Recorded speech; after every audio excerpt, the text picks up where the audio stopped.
Welcome to Confessions and Tales. This is not my story, it is a story from one of my followers. This is a story of how a 16-year-old girl fell in love with a 32-years-old man, without knowing he was hiding a big secret. Let's get into it. My name is Lily and I am 16 years old.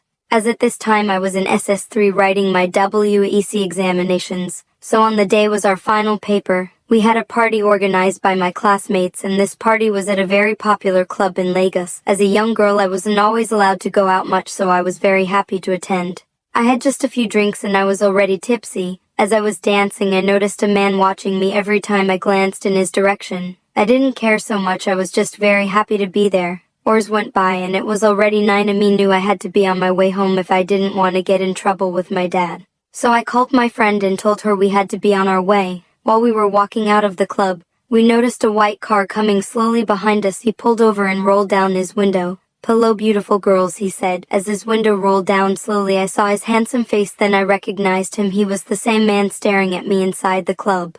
He had a radiant smile and a calm expression. "Can I give you a lift?" he asked, but coming from a Nigerian home, we knew better than to accept a lift from a stranger. We declined politely. "Hey you the fair one," pointing at me. "Mind you, I have a really fair skin and I've always been told I was very beautiful.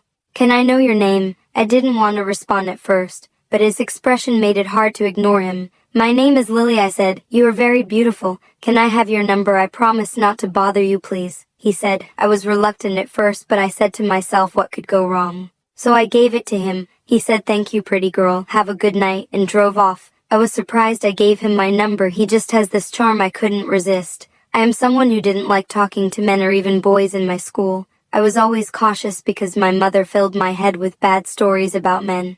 But still there was just something about him that made me so drawn to him. I think I was captivated by his charm throughout the rest of the journey home. All I could think about was this handsome stranger and was hoping so bad that he would call me. When I got home I stayed in my room staring at my phone waiting for it to ring. But it didn't. I finally gave up and prayed to see him in my dreams so I could see his handsome face again.